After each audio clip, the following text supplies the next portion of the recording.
Some killers hide in plain sight.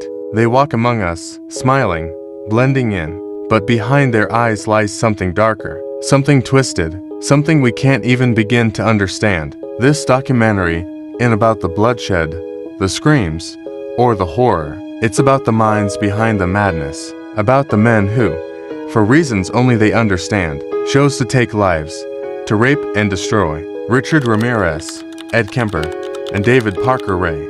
3 predators, 3 broken souls, and in each of them, a mind so warped by hatred, lust, and power, it makes us question everything we think we know about evil. These men are gone, but their actions echo through the corridors of fear, trauma, and silence.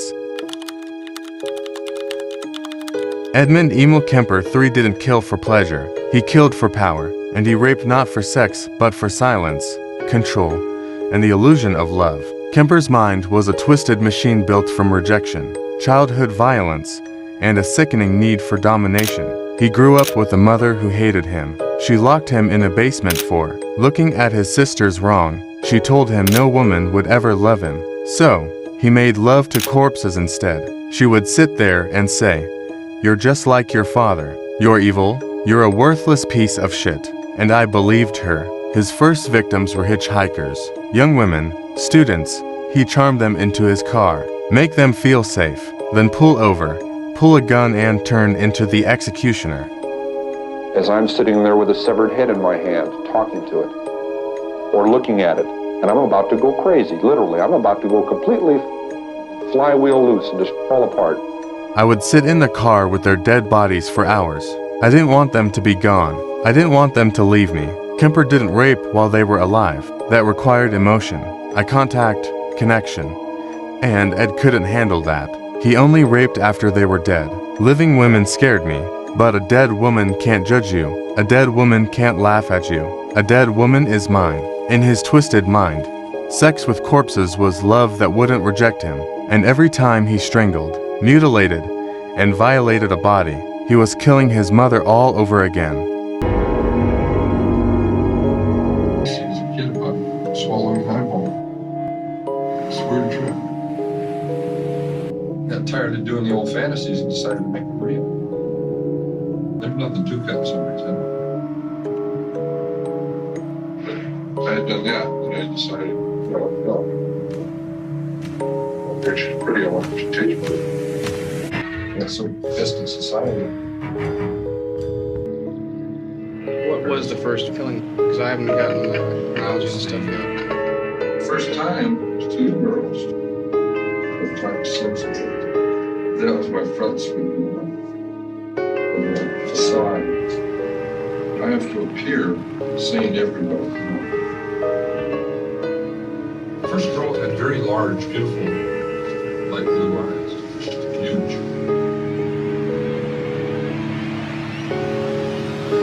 They turned me on. The Hayward Hill. First it was scary, you know. It was like how war it is. Okay. And then, how were they killed? She was in the night. She was very messy. I black women said it was very Roberts. Threw away a lot of evidence, things, bloody rags, old bloody things that cops could use as leads. I didn't want to give them any leads at all. One fingerprint they got. What was the next thing? Third victim, she quite a trip down the face. I think, wow, what she would think. She knew that 8 or 10 hours later, she'd lay on somebody's truck dead. The next day, it's very easy. The third one was, I had a blue girl. Well, where'd you pick her up? Her birthday. What did you talk about? We talked for about 2.5 hours. What she had done in school and what was wrong with me and this and that. But I was acting like I was about to commit suicide. I told her that she'd been abducted. She was very cooperative. They didn't do anything sexual. They never laid my hands on her. Tape over her mouth. I took her back to my apartment. He kept heads in his apartment. He spoke to them. He buried bodies facing up toward his window. In his words, I didn't want them to be cold and alone, sick. Yes, but also terrifyingly human in its distortion.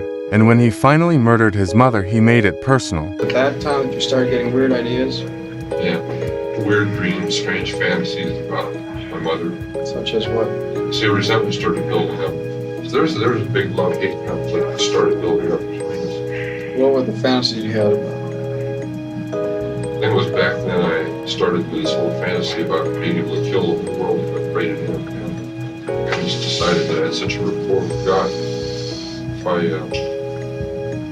asked him real hard, everybody just died. Trouble in school much? I always hated school. Because I'd been ridiculed for a long time about my height. There'd be a lot of girls from school and stuff that'd be giggling because of my height. And I was thinking they were laughing at me instead of something constructive. That's why I had fantasies about blowing them all away with my gun. How about the cutting off the heads? I guess it was an old knights in shining armor film where I would kill them and cut their head off. Hold it up high and all this. And that's when she's a trophy. It's the prettiest part of a good-looking woman's body is her head. 1 years old. Sexually, I was still about 15 years old, which is pretty arresting. Meaning what? You had never had intercourse? I'd never been on a date until I got out. That's where I started feeling intimidated because of my lack of knowledge and no expertise at all with girls. I thought it was sterile, so it was another thing. Not what do you call it? Impotent? Well, impotent is where you can't get a hard on, right? Well, I get a hard on, but nothing came out. I would give up too quick, and I get really discouraged and then hold it all in. The cops were looking for somebody really slick and sly, and I wasn't. Ed's just a meatball. He's a nice guy, but he just doesn't do anything. Sometimes I felt real cute inside at that point, you know. I fooled everybody so completely. At other times, I feel real grief because they're bullshit on what kind of girls were probably hitchhiking, what kind of creep was killing. And I knew who it was, you know, and who was doing it. What happened, like Good Friday? I walked over to her bedroom and looked in. She was just finishing a book. They made the lights out, she saw me peek in. And I walked in. She said, I guess you want to talk all night till morning now. And I said, no, not really. She said, we'll talk tomorrow. I went back into my room and waited. Smoked cigarettes for an hour. I went back in the room and she was sufficiently asleep. I walked up to her and looked at her. God, it was long, 2 or 3 minutes. I started getting some real nervousness. Very agitated. This has been a childhood fantasy of mine for many years. I was just about to do it. I had a knife in one hand, a hammer in the other. It was extremely sharp. I put the hammer down, got the knife, and cut her throat, and cut her head all the way off. The trachea was hanging out. I said, oh shit, there's threw down the garbage disposal and turned it off. Now, poetically, this would be very just. Did oral sex with the head? That was one of my frustrated juvenile sick dreams. And what did you do? I started driving around. Left my car with all my guns in it. Got some more beer, got drunk. He bashed her skull with a hammer, cut out her vocal cords, and stuffed them in the garbage disposal. Then he fucked her severed head. I said, there. Now you can shut the fuck up. Ed Kemper didn't kill because he enjoyed it. He killed because in death, women couldn't hurt him. And he raped the dead because he thought that's what love was, something that doesn't talk back. We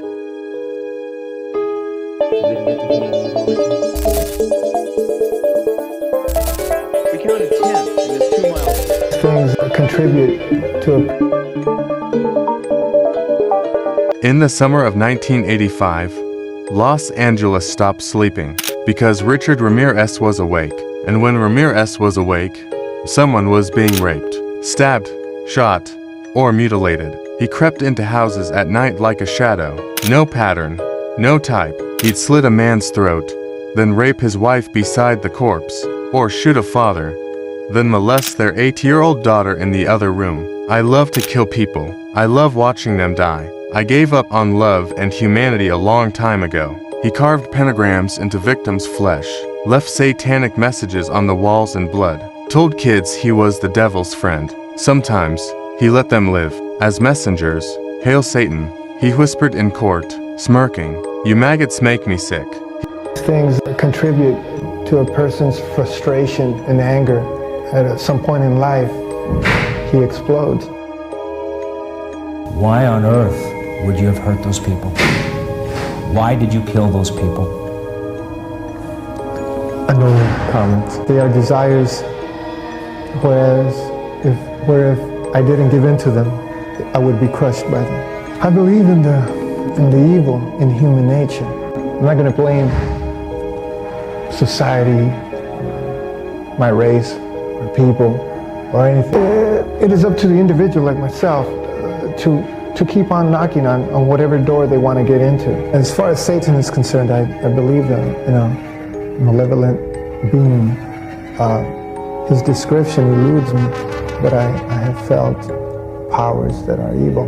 I don't care about myself, really. What happens to me? I never did, really. He raped women and children, shot people in the face while laughing, beat an elderly woman with a lamp, raped her, then stabbed her so hard the blade broke off in her body. He gouged out eyes, cut off testicles, stomped faces until they caved in. I am beyond good and evil. I am pure hatred. He was addicted to the feeling, the power, the suffering. We're happy to announce that the individual we have in custody is Richard Ramirez, the Night Stalker. I can't begin to tell you how proud we, all of us, are of the people in this community who, to a man and a woman, were involved in trying to track this guy down and capture him. The terror in their eyes. He didn't need money. He needed to hear them beg. He killed at least 14 people, raped dozens, and molested countless children. The truth is, no one knows how many. When he was finally caught, a mob nearly beat him to death. In court, he showed no remorse. This trial is a joke. With the jury. He flashed devil horns, grinned at the victims' families, and said this: big deal. Death always comes with the territory. See you in Disneyland. Richard Ramirez died in prison in 2013. Liver failure, but until the day he died, women sent him love letters. Groupies worshipped him, because we live in a world where monsters wear eyeliner and still get called beautiful. You will probably scream a lot, and that is exactly what I want you to do. It's what turns me on. David Parker rated just rape. He engineered an entire world where rape was the rule and torture was the game. In the middle of the New Mexico desert sat a trailer he called the toy box. Inside, surgical tools, pulleys, syringes, shock machines, hooks, chains, clamps, and a gynecological chair bolted to the floor. This wasn't a home. It was a rape dungeon, a lab of suffering. Hello, bitch, said the tape he played for victims. You're here to be used. I don't give a rat's ass about you. You may scream if you wish. It won't matter. Ray built a routine. Drug them with barbiturates and sodium pentothal. Strip them, restrain them, then record everything, not just in memory on tape. Hours and hours of footage. And when he got bored, he let his dogs join in. Or his girlfriend. You are a sex slave. Accept it. If you don't, I'll make you wish you had. Many victims never remembered what happened because he made sure they wouldn't. The drugs erased their memories. When I get the urge, I go out, find me some good-looking turns me on, kidnap her, and keep her in my playroom for a while for a sex toy. And this time it's your turn. When I get the urge, I go out, find me some good-looking turns me on, kidnap her, and keep her in my playroom for a while for a sex toy. And this time it's your turn. I've tortured girls in ways that I'm not very proud of. When I'm pissed off, I don't mind having blood all over the place. And sometimes they didn't survive.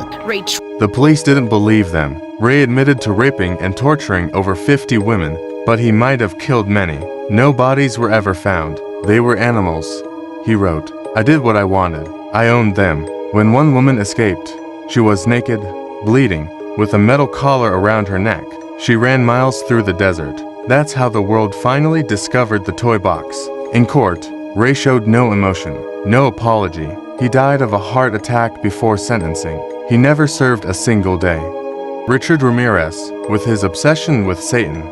Ed Kemper, who needed control over death to feel alive. David Parker Ray, who turned torture into a fetish. They didn't just rape bodies, they raped minds, twisted every inch of humanity until nothing was left. And while we try to understand the reasons, the truth remains. They were broken, but their victims, those who survived, those whose names we will never know, are the ones whose voices need to be heard. This is the reality of a world where evil wears a mask, where the most dangerous men walk free in society, their shadows casting long after they are gone.